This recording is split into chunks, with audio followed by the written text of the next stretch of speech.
Bonjour les amis. Heureux de vous rencontrer encore aujourd'hui et de poursuivre ensemble notre réflexion sur le chrétien, ses caractéristiques et ses façons de faire. Alors ce matin, nous allons parler tout particulièrement du chrétien qui se fait des disciples. Je vous lis le texte et comme d'habitude, je reviens par la suite avec quelques commentaires. Alors écoutez bien le texte de l'Évangile de l'an 2000. Le chrétien se fait des disciples. Le chrétien est un maître de vie. Il n'est pas un professeur qui enseigne des choses théoriques sans rien changer dans sa vie, comme on peut le faire pour l'histoire, les mathématiques ou la géographie. Le chrétien doit à la fois être disciple et maître de vie. Quand il a appris les rudiments de la vérité, sa vie commence à s'illuminer et ses actes se transforment peu à peu. Déjà, les autres peuvent apercevoir en lui la lumière de la vie divine. À mesure que grandit en lui cette lumière, il peut en communiquer davantage aux autres, et sa vie parle plus éloquemment encore que ses paroles.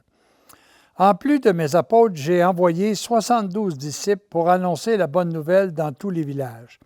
Ils étaient tous d'inégale valeur, mais ils communiquaient selon leur capacité. La bonne nouvelle du royaume partout où ils passaient. Quant à mes apôtres, je leur avais donné un enseignement plus avancé. Il leur avait été donné de connaître les secrets du royaume des cieux. J'avais à les préparer pour une mission plus grande, aller faire des disciples de toutes les nations, leur disais-je, baptisez-les au nom du Père, du Fils et du Saint-Esprit.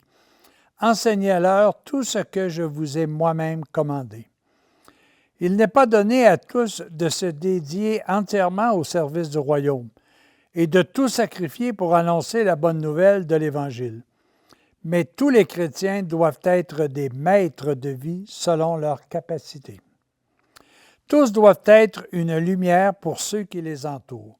Chaque parole, chaque geste d'un vrai chrétien est porteur du feu de l'amour et de la lumière de la vérité. Il est écrit: ceux qui enseignent la justice brilleront comme des étoiles dans les cieux. C'est le prophète Daniel qui complète cette première enseignement. J'aime tout d'abord, mes amis, vous préciser la chose suivante. On parle souvent de maître et de disciple. Et Jésus avait reproché à ses propres disciples de l'appeler maître en disant « Pourquoi m'appelez-vous maître? Il n'y a qu'un seul et unique maître. C'est le créateur de toutes choses. C'est celui qui nous prête toute sa création pour que nous puissions grandir. Alors, le seul maître, c'est Dieu.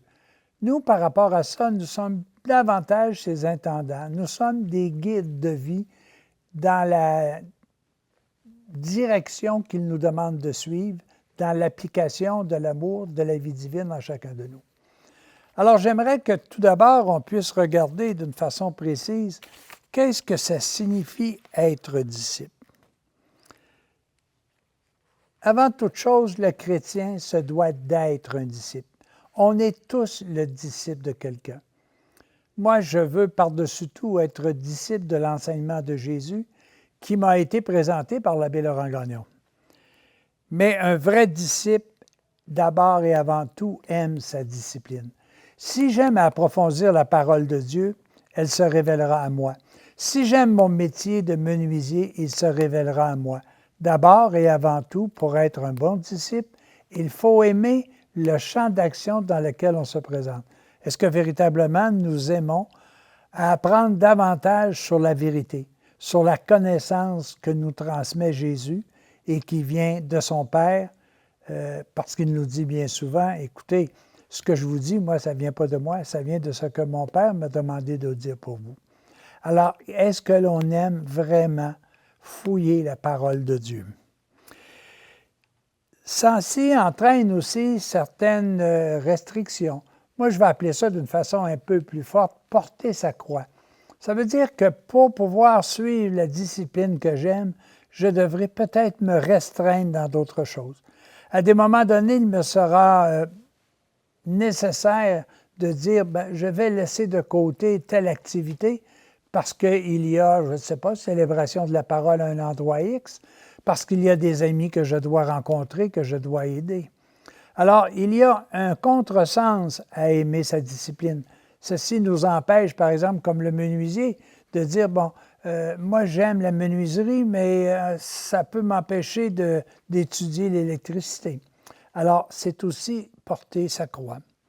Un troisième élément, c'est qu'il faut que je mette en pratique les enseignements qui me sont transmis. Ça ne sert absolument à rien de savoir. Mais savoir et mettre en pratique va intégrer chez moi, va me transformer dans l'enseignement que j'ai reçu. Je ne serai plus jamais pareil parce que j'aurai mis en pratique l'enseignement qui m'a été donné. Ça peut nous obliger aussi, en quelque sorte, de nous éloigner de ce qui nous entrave à aller plus loin dans la parole de Dieu. Si Dieu dit ce que tu sèmes, tu le récoltes, bien, tu sais très bien que tu peux pas semer n'importe quoi, parce que tu ne veux pas récolter n'importe quoi. Tu veux récolter uniquement ce qui est bon, ce qui est juste, ce qui est louable pour toi. Alors, ça peut t'empêcher de faire, ça peut t'obliger même à t'éloigner de certains aspects. Alors, on grandit de plus en plus dans la pratique. Cette pratique nous transforme et permet que l'on puisse être des gens qui portent de bons fruits pour ceux et celles qui nous entourent. Voilà être un disciple. Et ça, c'est vrai dans tous les domaines. Que ce soit dans les domaines matériels, que ce soit dans le domaine spirituel, c'est toujours le même procédé. Mais pourquoi faire des disciples? Tout simplement parce que c'est la meilleure façon d'apprendre et d'intégrer dans notre vie. Ce n'est pas en étant seul que l'on puisse véritablement développer, mais c'est au contact des autres. Le menuisier a appris parce qu'il a rencontré des compagnons, parce qu'il a rencontré un guide dans son métier. Alors, c'est important qu'autour de nous, nous puissions véritablement vivre dans un climat de fraternité en fonction de la discipline que nous acceptons de vivre. Dans notre cas, c'est tout simplement la parole de Dieu. Maintenant, une question que plusieurs se posent, mais comment faire des disciples? Bien, moi, je vais vous donner comme exemple comment Laurent Gagnon a fait de moi un disciple de la parole de Dieu sous sa guidance à lui, sur sa façon de faire. Et vous allez voir, c'est excessivement simple. Il m'a tout simplement dit, viens et vois.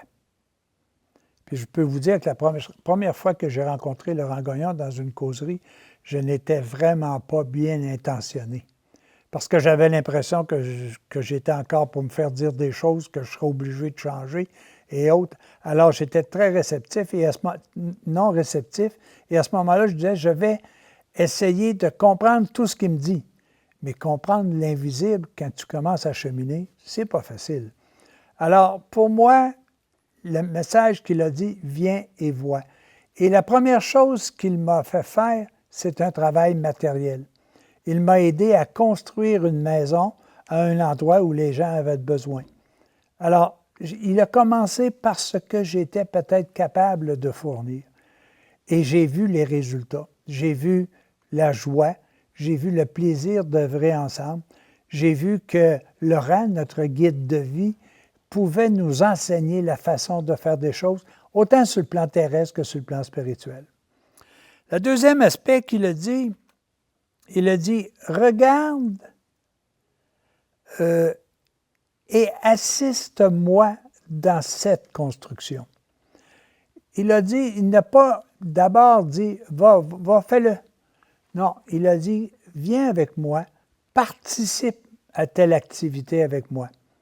Regarde et participe avec moi à la réalisation d'une causerie, à la réalisation d'un cheminement, à la réalisation de la compréhension d'une parole de Dieu, d'une parabole, etc. Ça, c'était la deuxième étape. Il m'a dit en plus, bon, c'est beau, tu es venu, tu as vu les résultats, tu as décidé de continuer. Maintenant, viens avec moi puis participe à l'action que je fais. Ça, c'était important. Et c'est là que j'ai pu comprendre que ce qu'il donnait comme exemple m'était fort utile. Le troisième élément, c'était de dire tout simplement, fais-le maintenant. Et moi, je vais tout simplement t'assister. Il a inversé le rôle.